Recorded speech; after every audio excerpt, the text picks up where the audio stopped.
Guys, welcome back to my channel, and if you're new here, I've been doing a series of videos on what I'm calling a redneck wine cellar, and I added a qualifier there because it's hard to say what the finished product is going to look like, and I want to tamp down expectations.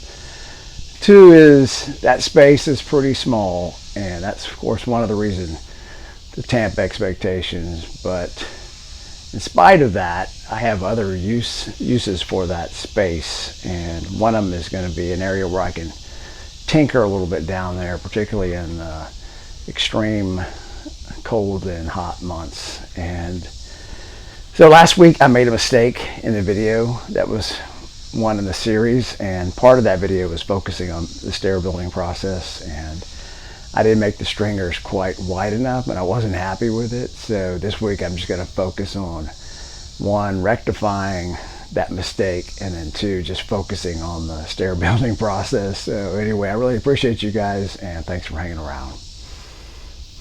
Okay, so just a quick recap. From last week's video, I measured out the total run, which is the total horizontal distance, and the total rise, which is the vertical distance, which was a bigger factor here, and that vertical distance was 75.25, and I figured maybe 10 steps. So if I actually divided by 10, I got 7.5, which is a good height for steps. And so I basically wanted to create a jig here to mimic that shape, and so I took a 2x12, and then I measured 7.5 on one axis and 10 on the other.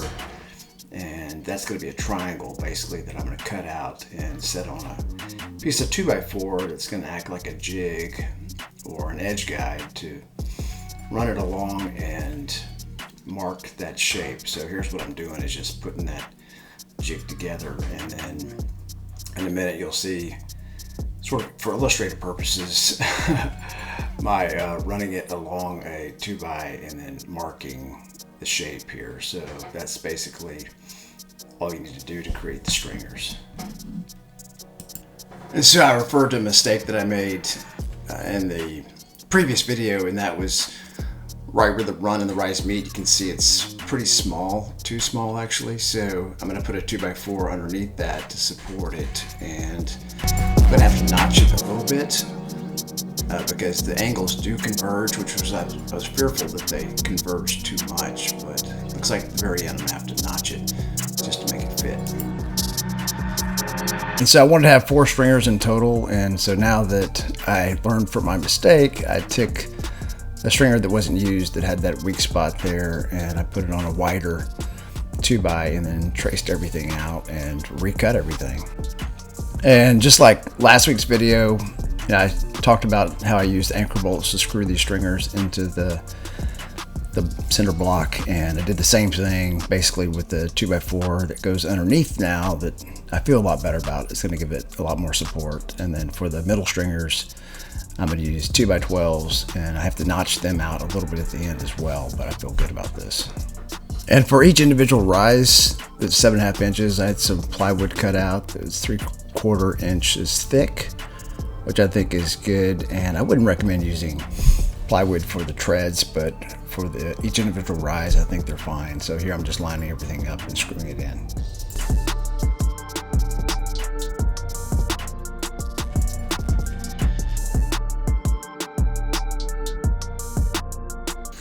And for the 2 middle stringers, I just found a place that was kind of equidistant in terms of spacing, and then I set one screw in there, not all the way, just kind of pre-drilled it, and then lifted the stringer up till it was flush with the tread, and then secured it that way. And then obviously at the bottom, that stringer is resting on the ground.